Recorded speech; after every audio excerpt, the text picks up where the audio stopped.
Hey everyone, welcome to West Coast Wednesdays. My name is Justin Anchetta from SF Garnish Music Production and Soul Graffiti Studios.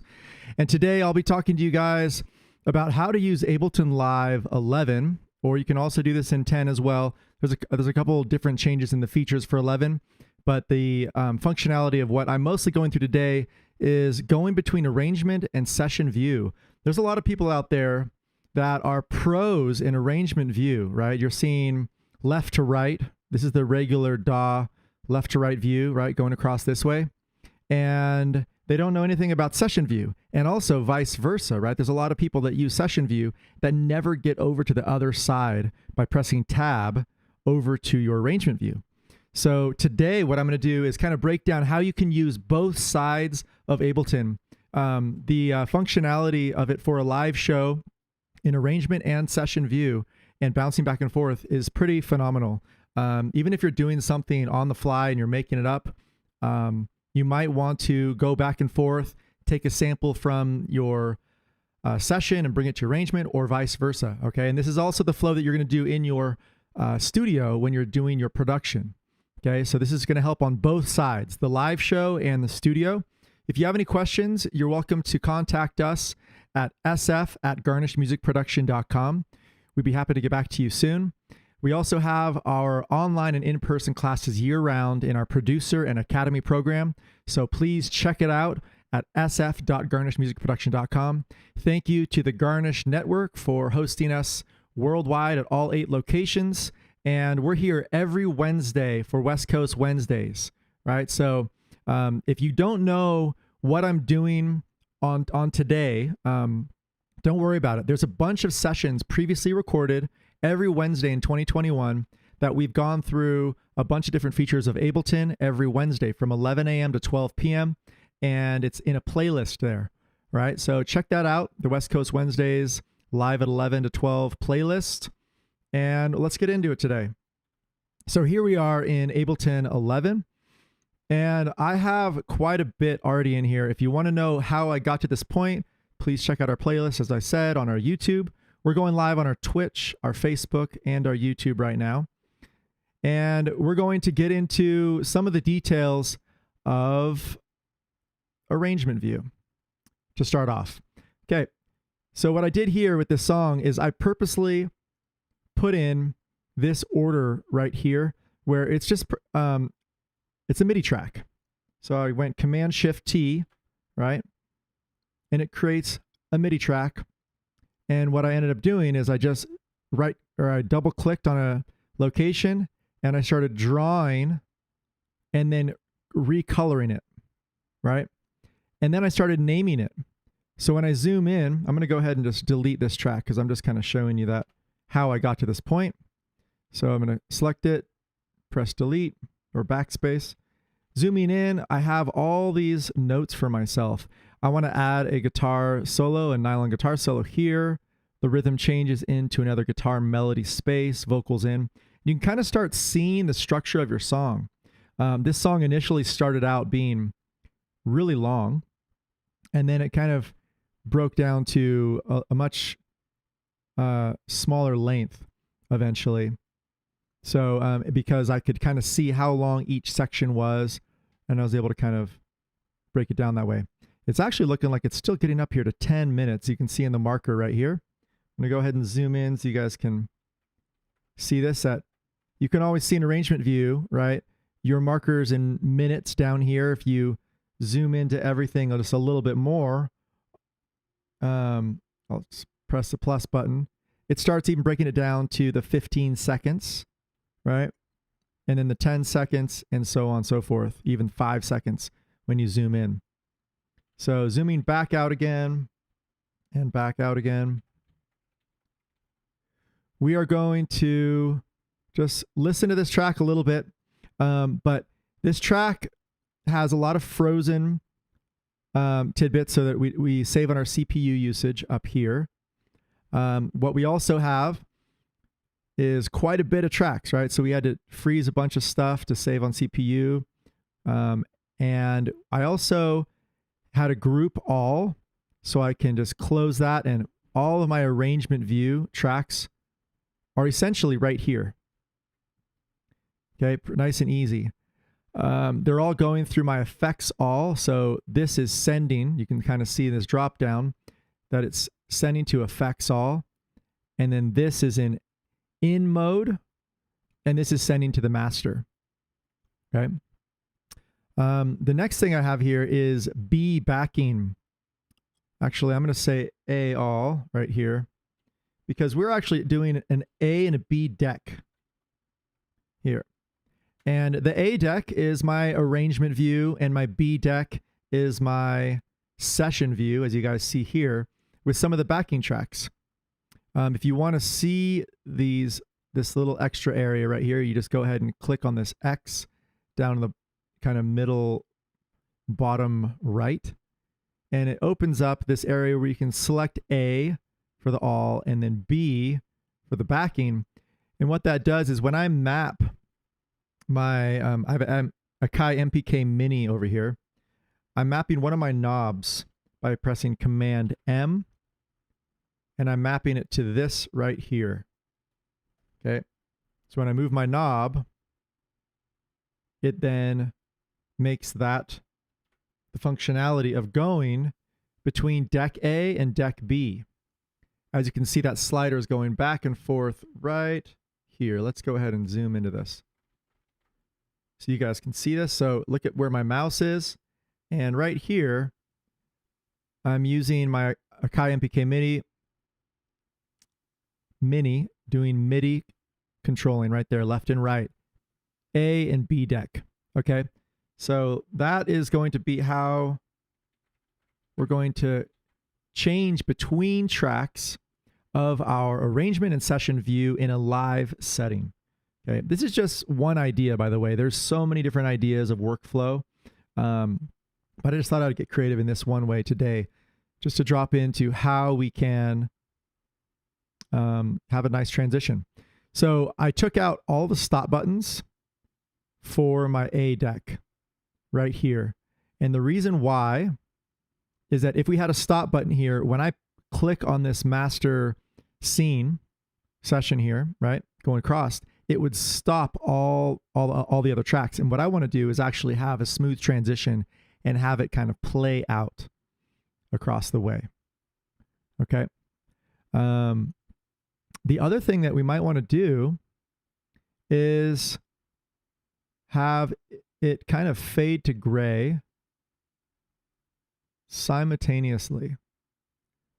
So what I want to do is go ahead and put a new fade to gray in my all track here. So I already have an effects fade to gray going on, but we can always add a new one because this is going to allow me to have just my own fade to gray happen with my A to B functionality. All right. So Will Marshall effects.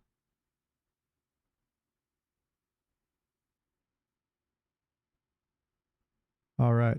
So our fade to gray is completely on right here. And also notice how this is something that I've actually customized myself, that as the fade to gray happens, this EQ8, right, the filter for the highs and lows drop in right here. And I made it to where it didn't go so high.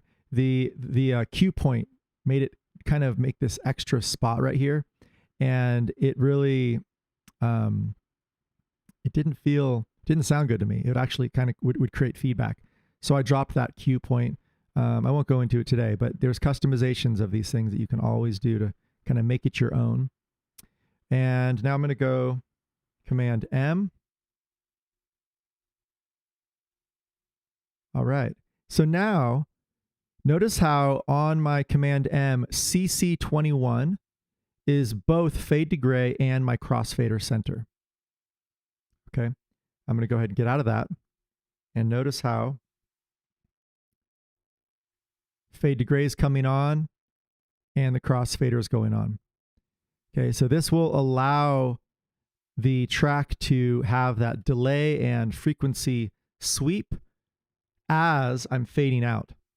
And when you're looking at a DJ deck, this is often something that happens is you can kind of set it to where as you crossfade, a certain effect might take over and makes a nice, sweeter transition, whether it be delay or reverb, right? Fade to gray has a lot of that built into it. If you look across this area right here, right, it has this delay going on and the EQ sweep. Excuse me. All right, so I'm just going to go ahead and play this transition, and then I'm going to kind of talk more about it. Okay. Like I said, if this is kind of too advanced for you or over your head, please check out the previous videos or ask questions, comment. Happy to answer your questions. And we do have a full curriculum that kind of will walk through this in a more in-depth, both beginner, intermediate, and advanced curriculum, all the way through our Academy program. All right. So I'm going to go back into arrangement view. And notice how at the very front, I put my BPM, 150 BPM here. And on my track, my backing track is set, right? I put the name here, We Believe, and I have a bass and a drum backing already imported. And it's at 85 BPM. Now, 85 times 2, right? That's like 170. So it's a little bit faster than the 150. You can kind of do this cut time thing. Ideally, it would be a similar BPM. It might be like 5 to 10 dB lower or higher. So you can kind of ramp up or down into a different BPM for your set. But I just did some extreme here, right? Where I'm going to literally almost do cut time for the transition. Okay, so here we go. We're at 150 BPM. I'm going to make sure that this is also at 150 to start, right? Because I know that it'll be cut time otherwise. So I just changed that by clicking on the BPM up here and then typing 150 and it goes in. Okay, here we go. I'm going to play this.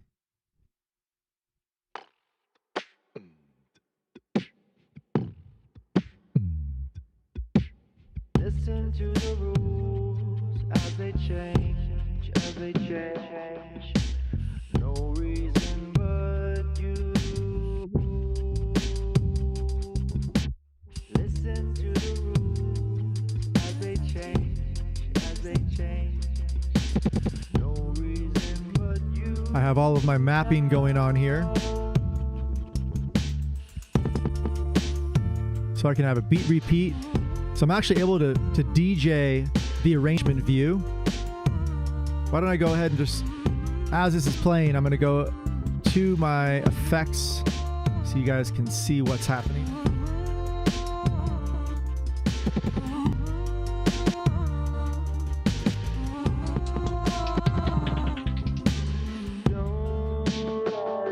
So, and notice I actually have some, this dot means that there's some automation. So I'm actually, I want to put this back on, right? Because I can either take over mode or re-enable automation.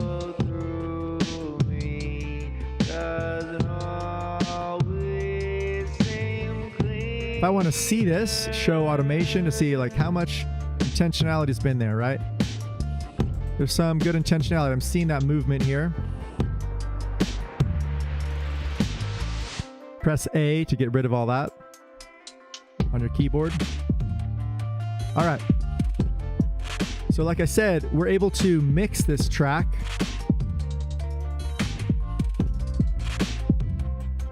As it's playing in arrangement view. Super helpful.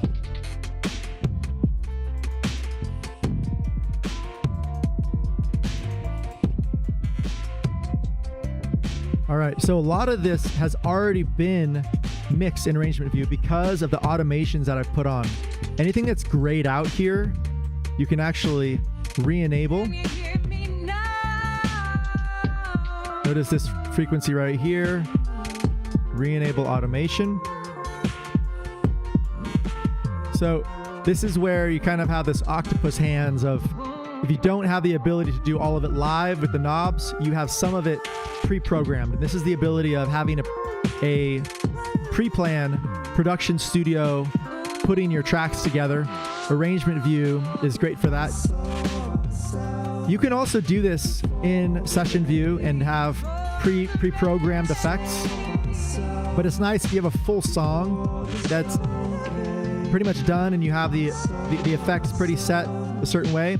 use arrangement view and then take over controls, right? So if I want to take over the controls of the fade to gray, I want to show you guys this. Notice how fade to gray is off right now. I can then take my Akai MK Mini and turn that on. Right? So this is one way that you can really have some fun and turn that on, or even really take out all the sound with that filter sweep, right? And then go into something live. Maybe you have your click track in your ear still, so you know where the BPM is. And then you can kind of come back in to boom, boom, boom, boom, boom, boom, boom, boom, boom, boom, boom, boom, boom, boom, boom, boom.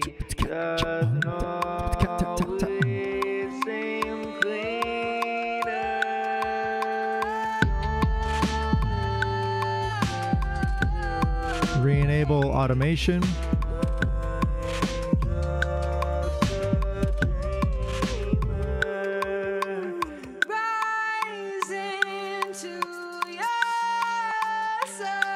All right, you can take your metronome off. I have a push 2 to control that. So, or you can set that to any hotkey using Midi. All right, we're almost to the end of the song here. So we're gonna jump over by pressing tab.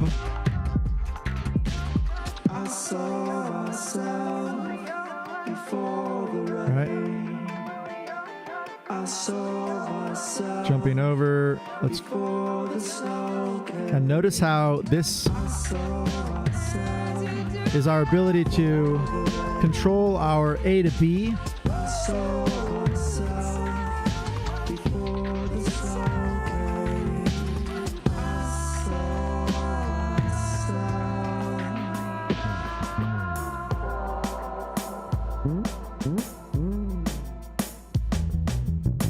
All right, and all of a sudden we're into the reggae vibe. Completely different sounding song, right? So you might want to kind of pick the right BPM, the right sound to move into. Sometimes during a set, you want to change up the scene, right? You want to change into the more spacious ambient song, into moving people.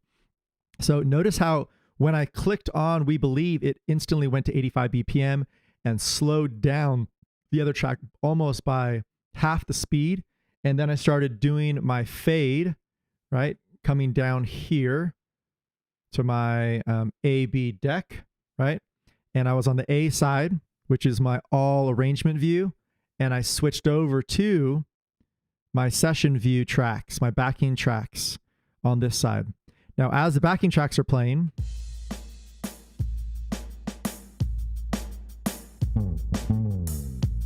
right? This is where you can start going into the song. When the world is in your face and trouble's all around, right?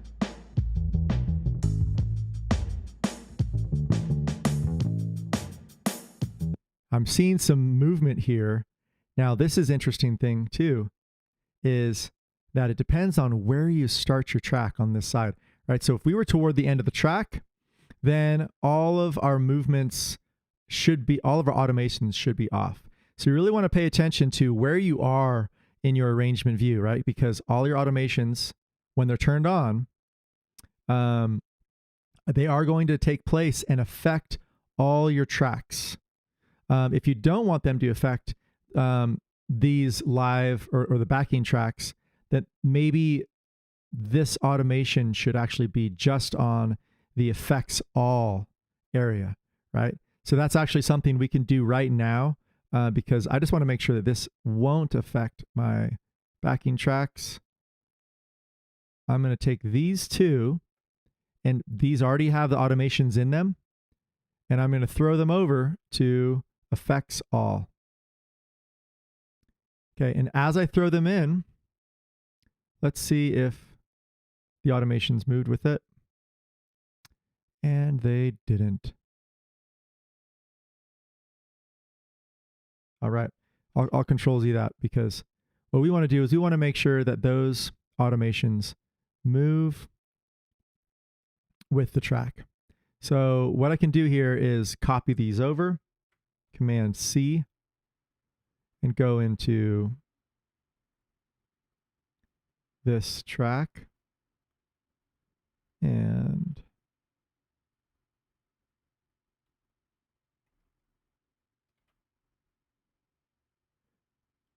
all right, so now we have our two EQs at the very end. I'm wondering if this is always on here. And we're going to copy over our parameters so that our master track should really stay as clean as possible. I was just doing this initially just to kind of mess around, but at the end of the day, you want your master track just to have your mastering effects on it, not DJ effects. So I'm going to go ahead and click on this, okay, and notice that it's showing up right there. And I also want to click on my effects all chain. And let's go ahead and show the automation, which there is no automation at the moment of that. Okay, auto filter frequency sweep. Dun, dun, dun, dun. Effects all.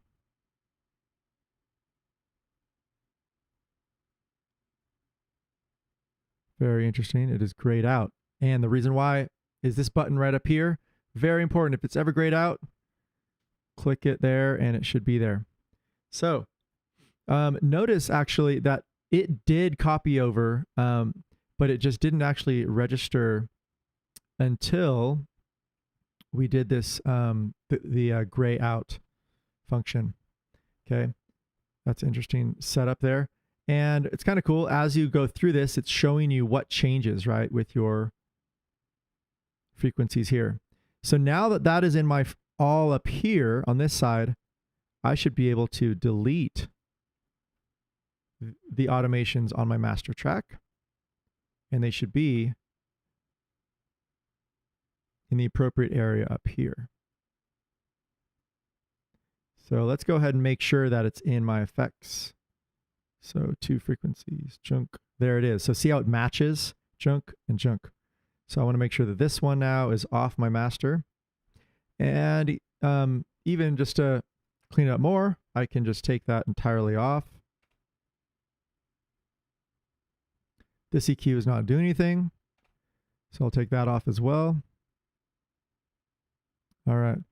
And it looks like I do have, you know, this here for my live set. I want to like affect all tracks. So this is where I would be able to affect those. Right. Okay. So let's go back in here and see what's going on. Fade to gray, show automation, and enable automation. Okay.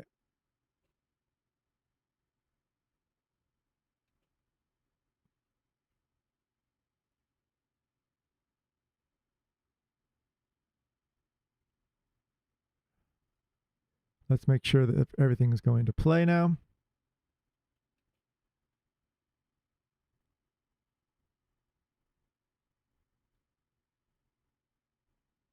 All right. So I did so many different movements here that I'm not getting any sound. So we have to, this is a pretty complex setup here. I'm going to have to make sure we have everything we want. What did we affect here? We went into our effects channel. Let's make sure that our effects channel is properly set up. All right. So our filters are working and on. Fade to gray is working and on. Okay.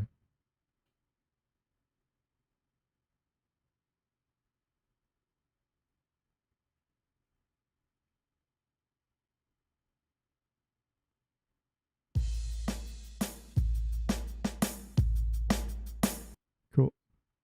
Let's go back to our 150 BPM. All right. We're in troubleshooting mode here, y'all. So we just did a pretty big surgery. We went in and changed our effects from our master chain, which we didn't really need it in, and we brought it over to our effects all. So how we can do this is looking at our volume and gains. We can kind of see where things are happening or where things are not.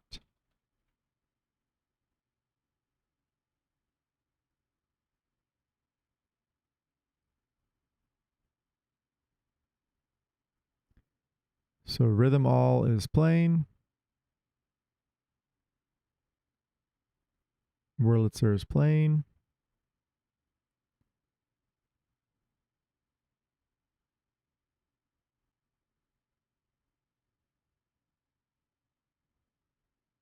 And it's not going to the effects all. Okay.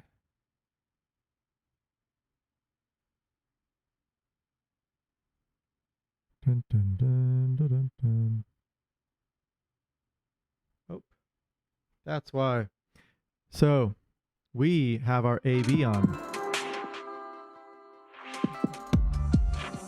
So really important thing here is that what you set up, right, really can take you down a rabbit hole and completely you have to like restart if you can't figure it out. What we just did here is that if you're on your A deck and you have this fade to gray on, right, nothing's going to play in arrangement view, even if you click that little thing up here that brings arrangement view back into audibility. So let's try this again. Right. So here it is, fading out. Very cool fade.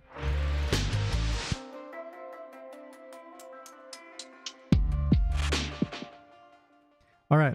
So what we're getting in here is a custom arrangement, right, of a track. And what you can also do is easily add in arrangement view extra tracks and put your AB right in the center, right? Notice where my mouse is right down here. I'm bringing this right to the center, and that means that your B and your A decks will both play simultaneously, and that way you can start mixing in beats, right? So, and another thing that I love to do is just having some presets, right, that I like. So MIDI clips at certain BPMs. So there's a couple things in here.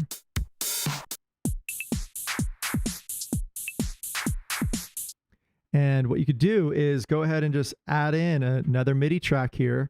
And this is your backing or it could be a samples. I want to change the name of this, but I'm going to go ahead and put that in right here. So as I'm playing this track,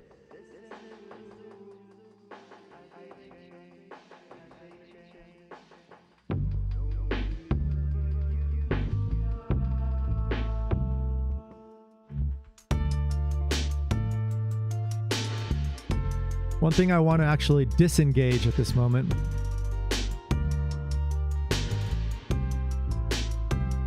is this effect right here. Yeah, because I want a clean fade.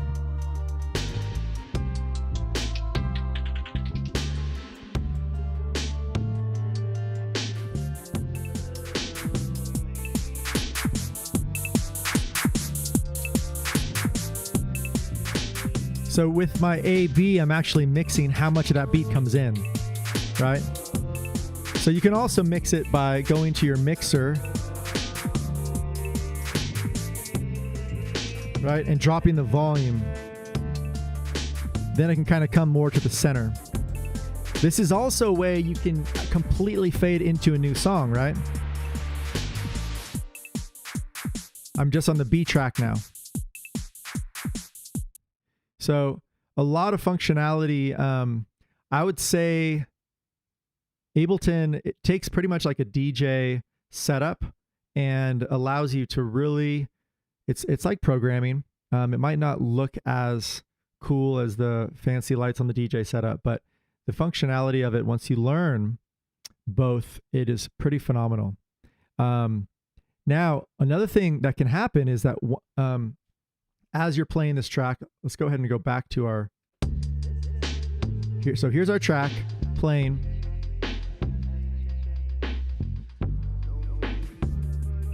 We're moving over.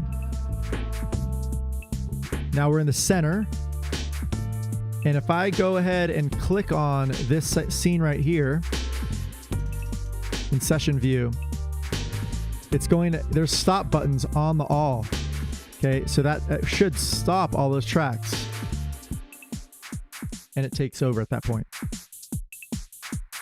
So this is another functional way of having multiple ways of starting and stopping tracks, moving through different mixes, right? Using your A and B deck. All right. I'm not following any questions live, y'all. So if you guys are commenting at all, I'm not going to check it out until afterward. But if you want more of an in-depth, any questions, we would be happy to talk to you. We have a free 30-minute consultation. You can contact us at sf@garnishmusicproduction.com or Kyle@garnishmusicproduction.com. Thanks, Kyle, for taking on that 30-minute consultation. For our studio, Soul Graffiti Studios and SF Garnish in North Oakland for our Bay Area SF Garnish Music Production location. And this is West Coast Wednesdays, and I'm getting into Ableton arrangement and session view, right? So every time that you're in arrangement view and this little orange light is on right here, I'm going to zoom in because this is pretty important, right? This being on, your arrangement will not play. There's so many people who are like, oh my God, like I had this cool thing I made and it just won't work. And all we do is like, we just say, click that button and it turns on arrangement view again. The reason why that's there is that it's a visual capability of being able to functionally get, to show that you're only listening to session view instead of arrangement, right? Because we just played this track, all the other tracks stopped because of our stop buttons here.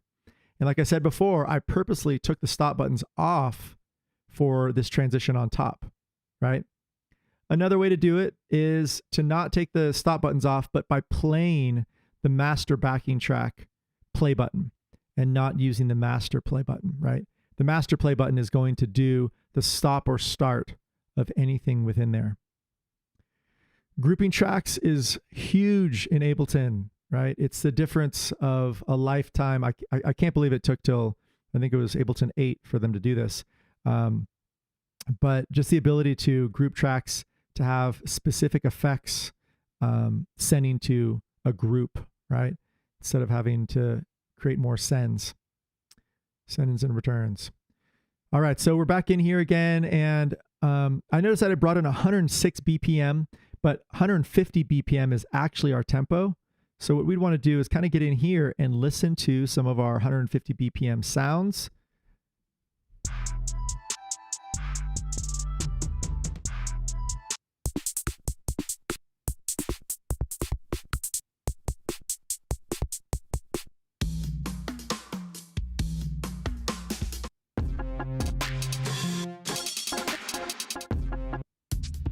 Has a lot of melody in there. That's cool. All right. So some of the time I actually want to do multiple of these simultaneously playing. So I just create a new Midi, drop it over, and I can duplicate this down, Command D. And let's have some fun with this track again. I have a second screen up here showing my arrangement view, and I can also show you guys just by switching like this. But I love having a second screen so I can see both session and arrangement view, just because I switch back and forth so often now. And over time, it wasn't always that way. Originally, I only used arrangement view because, you know, I have like the Pro Tools background. And then once I learned session view and able to, you know, looping in there, I started only using session view. Isaac Kotek actually was the one that kind of brought it around, being like how simple it is to switch between session and arrangement view and even the copying and pasting of tracks from one to the other, right? To manipulate. So you can do that. You can copy and paste just by Command C, Command V, back and forth. Try it out, get creative, put some crazy amp effects on your instruments and change up the sounds.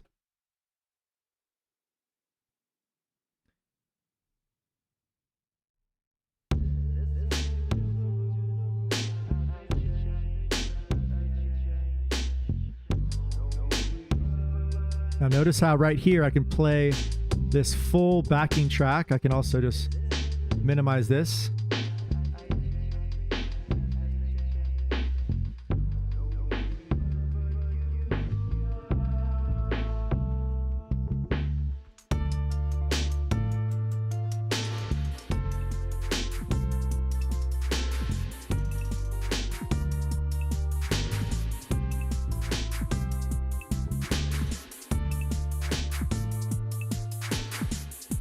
Right. So now it's fading over to the other track here. And you guys want to then affect, right, what's going on here. Let's go ahead and just listen in. So this groove right here should be on MIDI. Let's go ahead and change this up. Let's go ahead and put just an audio track. I think that will help. Or actually, this might need an instrument.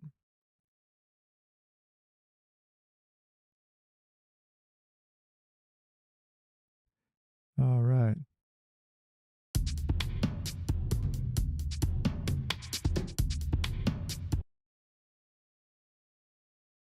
Here we go.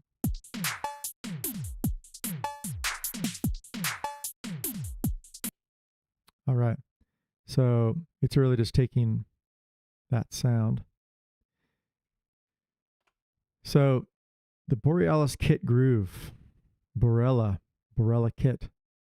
Let's find out if we have Borella. That's actually another question. Borella kit groove and drums. There's the Borella kit. Let's put it over here.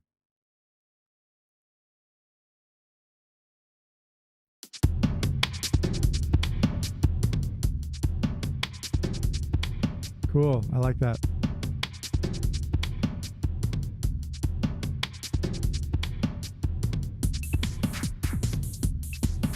Now this is where bringing the BPM down live could be kind of cool.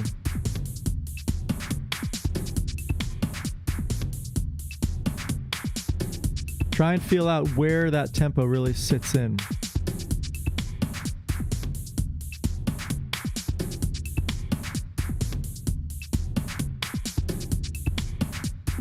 Okay, so now we're going back into our MIDI clips. If it only shows up just a little bit here, this often happens where you just forget that you have this search menu going on. You're like, what happened on my MIDI? Just click that X button right here and it will take that away. All of your MIDI clip and templates will come back again. Right? So we're around 130 BPM now. Okay, so let's go ahead and go from there.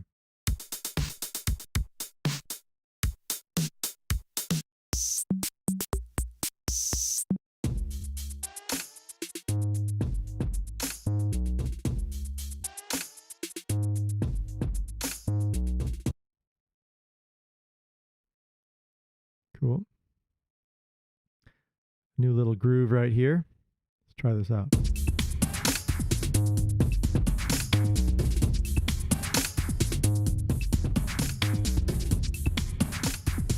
You can actually start putting on your effects to these. So this is something that you can do live, right? Is just get some different tracks going on.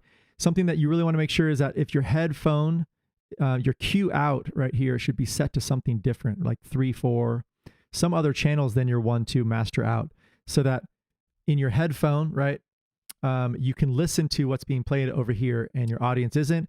When you kind of hear that good sound, then you can bring it into your track and, you know, fade it in or whatever you want to do. Really important too that you create, you get an audio interface that has the capacity to have at least 2 separate outs, right? Or actually 4 outs necessarily, because you want your stereo headphone and you want your stereo send for your master. Okay, so try and get an audio interface that has at least 4 outs. I personally have the X32 and it's set up right 16 outs or even more with the extensions. X32 rack is a Behringer product. Highly recommend it. All right, we got 20 more minutes here to kind of mess around with going back and forth from A to B deck. Now that we have this backing B deck, why don't we go back to the A deck and put something new in? I'm going to go Command T. And let's change this to a all arrangement. Okay, so anything in arrangement is going to be on this A all. However, we want to also have another A deck, and this is going to be backing, right? Or a backing DJ. We'll think about the name later. I'll do a few of these, right? Audio and also Midi. And I just won't name them currently because as you drop things in, it will start naming it for you if you don't name it ahead of time. All right, so go ahead, Command G after you select these. I'm selecting the first one, pressing Shift, selecting the last one, and then Command G. It groups those tracks into this group 45, it's called. And it's actually, it names it 45 because we have 45 tracks later, right? Because this all is pretty big. I'm going to go Command R after clicking on that group name. And this is going to be A, capital. Everything's capitalized in group tracks. There's just helps know that it's a group. And this is going to be backing. And I notice I didn't capitalize this over here. Arrangement. So let's do that. Capital.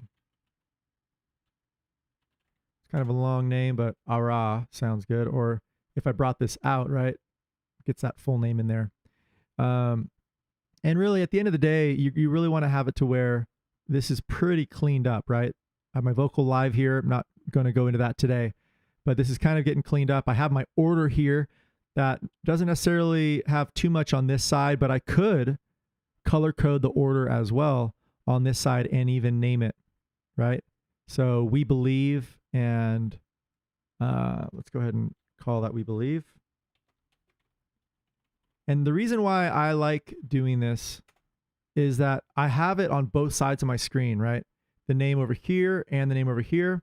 If I'm on my push 2 and I'm really far out in a different location, I have the order right up here, right in front of me with the color coding going on. So this next track right here would be rename B backing 01. Rename B backing 02. And then rename B to A backing 01. Okay, when I say B to A, okay, that means that I can set up this session to purposely transition to the A scene at this time. And let's go ahead and color code that differently each time, right? So we know what we're doing here. Let's make sure these colors kind of semi look good together. All right. So right away, if you saw my push 2, it has the exact same color coding, and it really makes it visually easy and nice to see the same colors on your screen or your push in that order. One thing that I kind of wish is that probably in the future, the push will have whatever you name will actually show up on each little pad with that name on it. It would take a lot more programming on their part, LED screens on every single pad.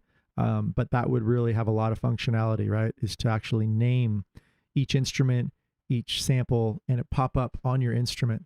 So you can really not have to look at the screen at all. That's also one cool thing about the push 2 is that it's, I think, the most functional way of getting away from your screen and more into a hardware device or having the feel of a hardware device. even though you're still controlling the computer. All right, 15 more minutes. I'm going to get into some transitions here. Let's go ahead and... All right, so I click on that second scene. Right, big beat comes in. I'll say big beat in.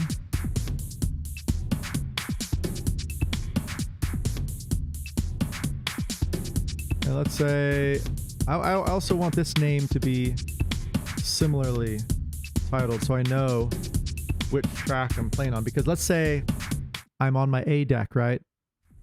I can always know I need to go to my B deck for that. So I'll put the B in front of there. Let's go to the next one.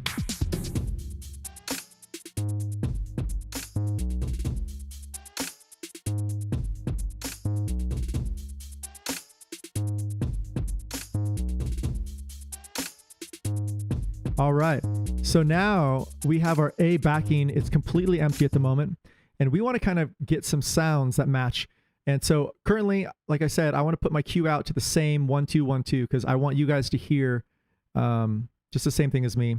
I don't want to create a second mix for you guys to hear this. So we'll listen to the cue out and the master on the same tracks. But like I said, if you're doing a live show, you want your cue out, your metronome in your headset and not out in the mains. So let's go ahead and play this. And we're going to get into some sounds. Or let's say samples, grooves.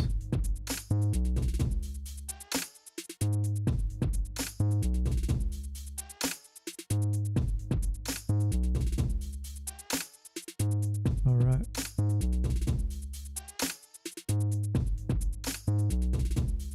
Here's something from the Southern Sound kits.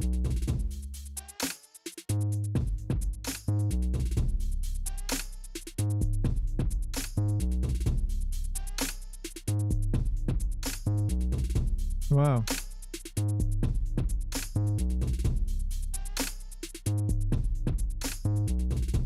I actually like that, just adding in right there.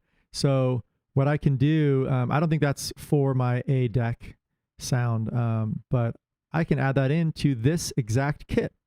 It's as easy as coming into this kit over here, finding out where an empty space is, right? I'm just kind of curious what these sounds are.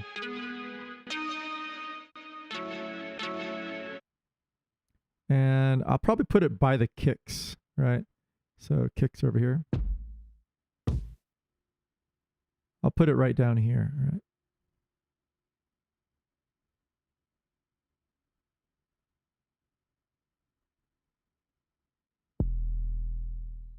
All right, that 808 tone was kind of cool. So what I want to do is go into this MIDI track and play that 808 tone. I'm going to go ahead and get into record mode, get into note mode, and I have that right here.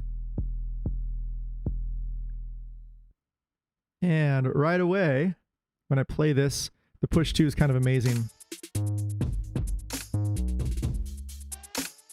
because you can kind of know where that is.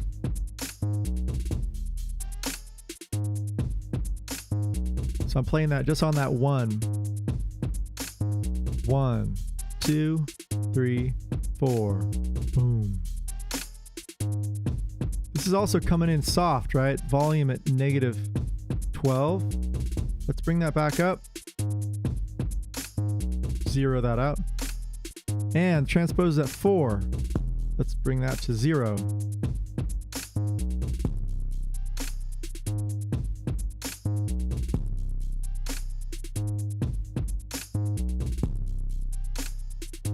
Bring it back a little bit.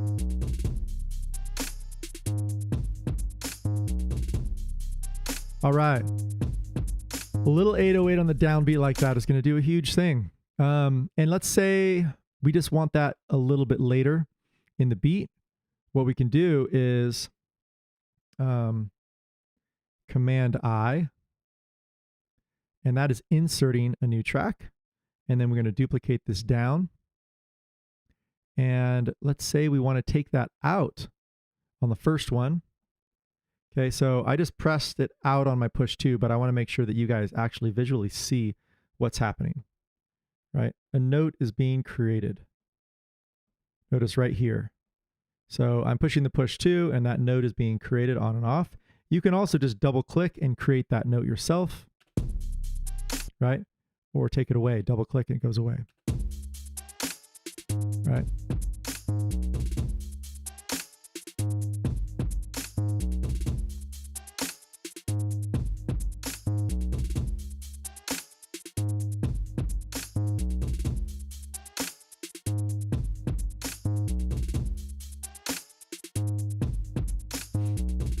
Okay. Kind of organizing this a little bit. We're having some extra tracks coming in. You kind of also can name these like chill backbeat, you know, something that kind of like chills it out, because let's go back to the other beat. Right? A lot more energy.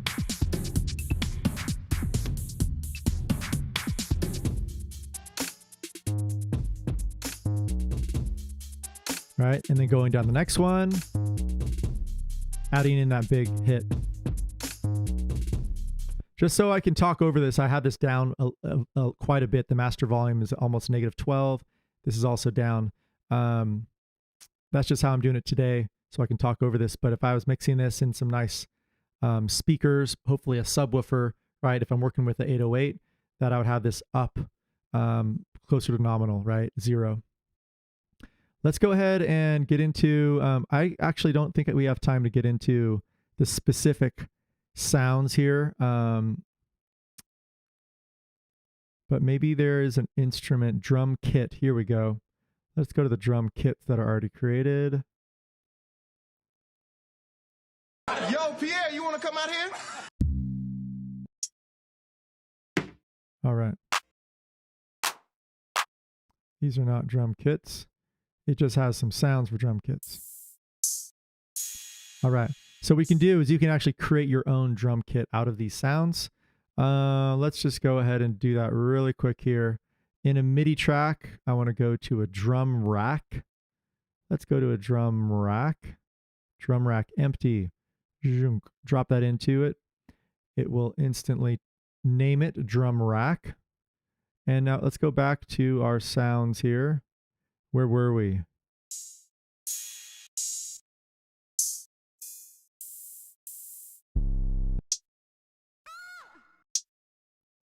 All right. Yo, Pierre, you want to come out here? Yo, Pierre.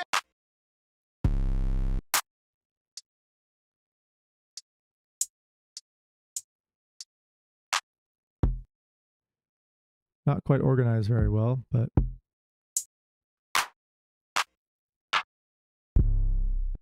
okay, so a nice clap.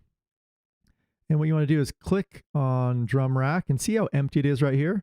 All we got to do is fill it up. I'm going to go right to the center because that's where I like having that mostly. I know where my claps are often, right next to my kick.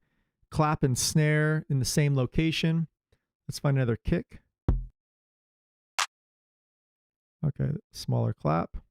We want to put a little reverb on that clap eventually.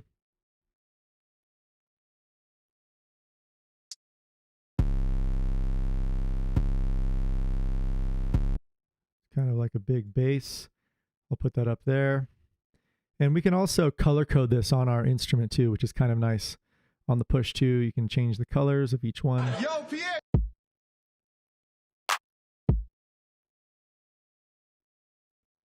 We have quite a bit of duplicates in here. Not sure how that happened.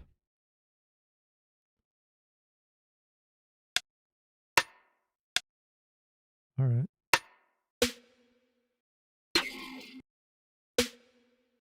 These 3 right here are great.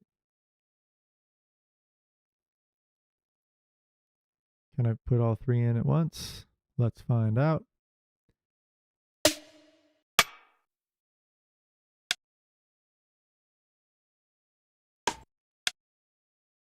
Okay.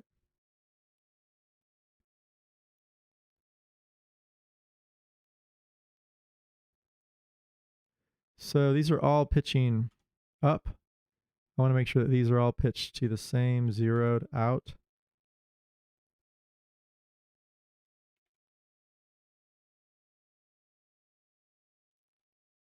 Okay. Just a few more here. Either this is a glitch or they do this to make sure that you know that you're manipulating the sound from something new. So, am I in record mode? There we go.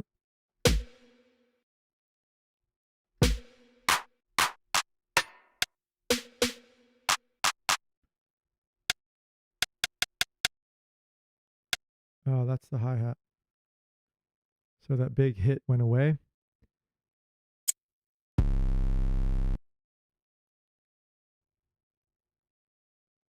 All right, we're literally creating our own sound here.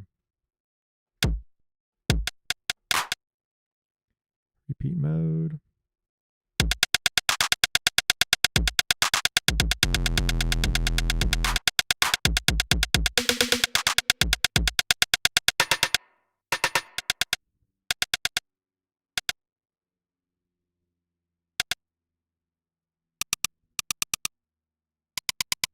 I don't like that hi-hat sound. Let's go ahead and get a new hi-hat. There we go. I'll just put it right next to it. So we're essentially bringing in our own drums here to be able to play over the top. I always like putting the hi-hat way back in the mix, and I also like putting a reverb on it right away. Reverb, which one do I want? A reverb rack, that's cool. Custom racks. Let's see how this is. I'm guessing there's an EQ in it. Reverb rack, yeah, cool. Dry wet, super. And let's go ahead and quantize, swing this amount. I'm going to swing amount 14.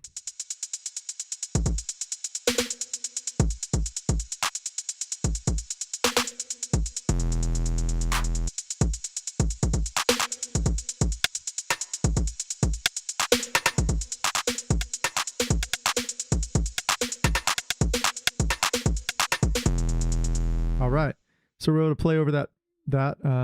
Let's go ahead and just play with this beat a little bit. Chill beat.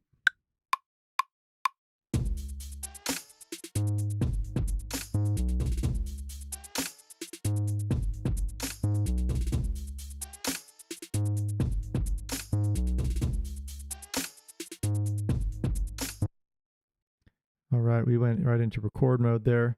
I just want to have just a quick sample of that. So.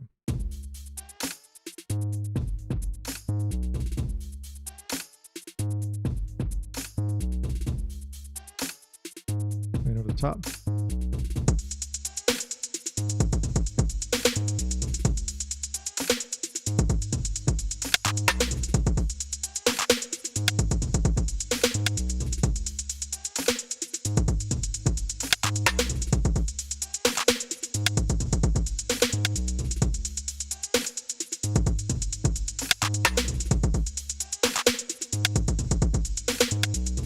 A little bit busy. I'm going to go ahead and just take some of these hits out.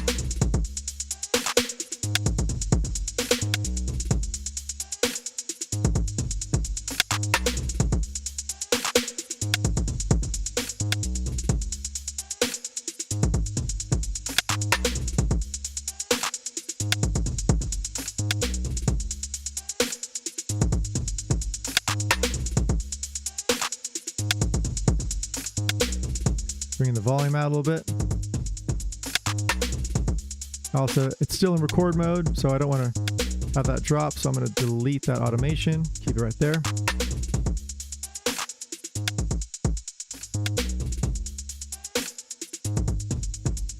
Now notice that my fade did not work because, out of that mode, this isn't on the A deck yet. So this all has to be on our A deck. Right, all of our backing. And actually, you can just take this all off and just make sure that the main backing, because it's all being routed to our group here, you can just put that on the A deck. Yeah, let's see how that sounds.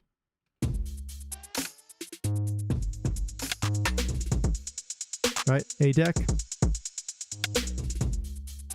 and B deck.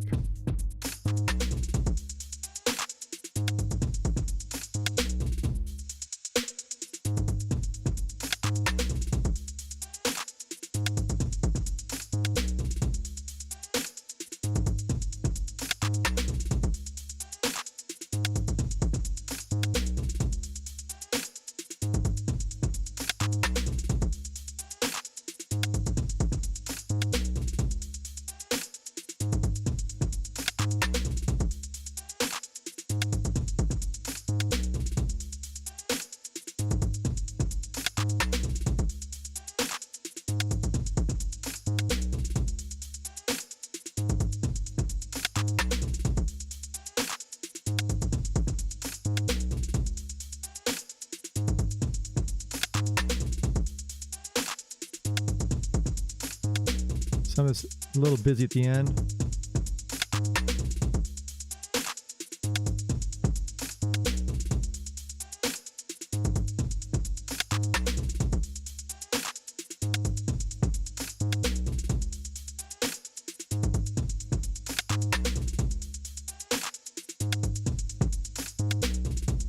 All right. There, it's matching a little better.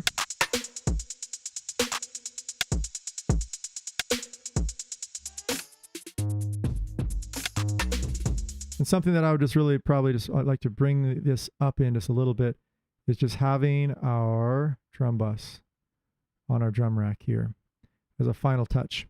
We're pretty much out of time here, but I'm just going to go ahead and save these and show you guys how to save it, because I really encourage you to kind of get that workflow of moving forward, progress on your track and your work and your production, and saving your racks and saving your work that you do, because you want to come back and like not have to recreate this drum rack because you've already done the work. Being really productive with your time. So now let's go ahead and listen in. Drum rack, here it goes, and sliding over. There's a drum bus.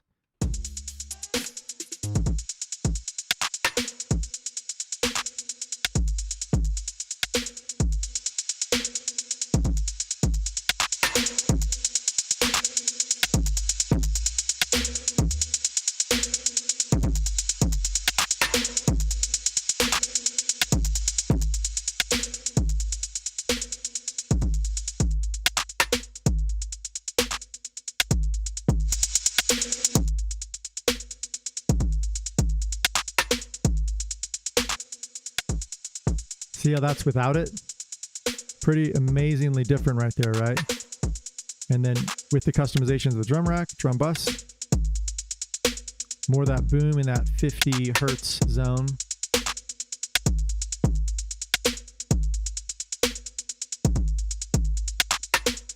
One thing I want to kind of do is get that hi-hat to kind of dance around a little bit.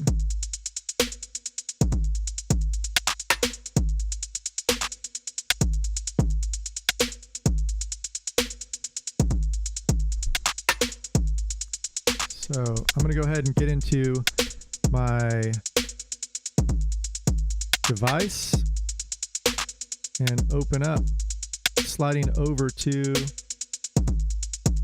go ahead and have you guys watch this for a sec. So I'm using my push 2 to move through these locations. Hi-hat, there it is, okay?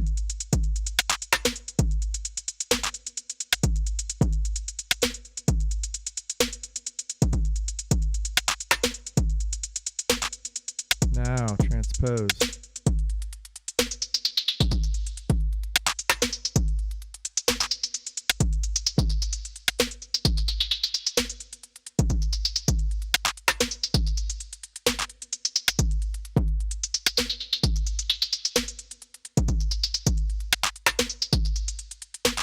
All right, so what I just did is I transposed that hi-hat to be kind of dancing around on top. If you want to see that automation, right? right here, show automation, and there it is. All right.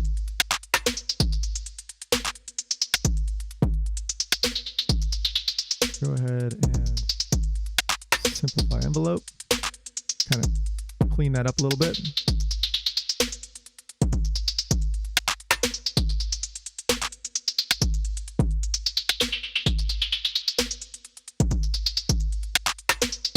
Something else I want to do is kind of get some more stutters in there.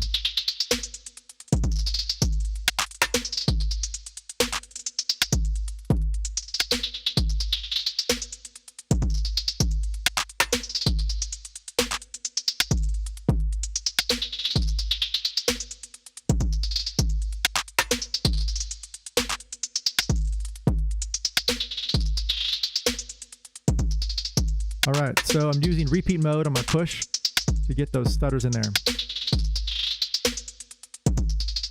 It's kind of busy, but what I probably want to do is double the loop and then simplify some of those too, right?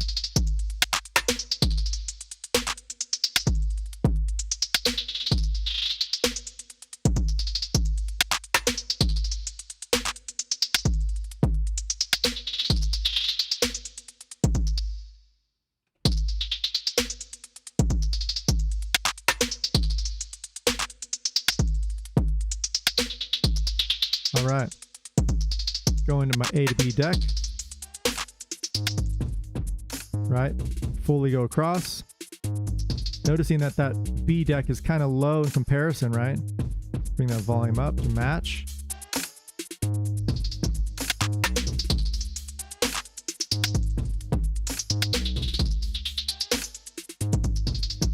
All right, you guys. Thanks for sticking with me here through this hour of West Coast Wednesdays. My name is Justin from SF Garnish Music Production, and I'm here every Wednesday from 11 a.m. to 12 p.m. Pacific Standard Time.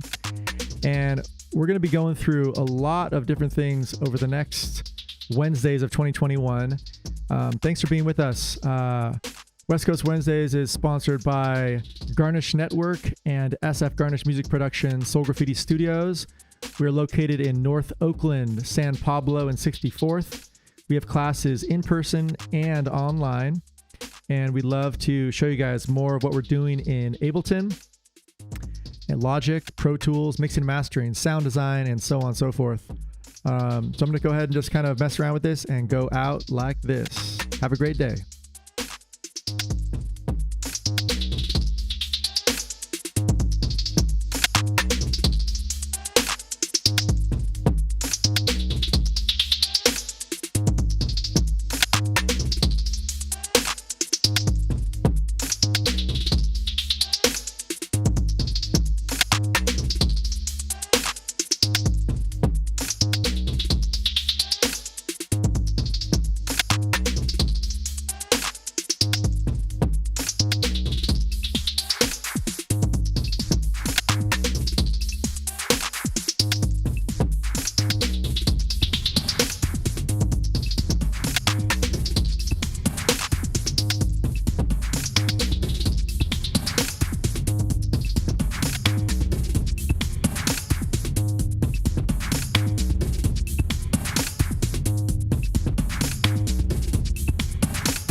I gotta put some effect on this good guy over here.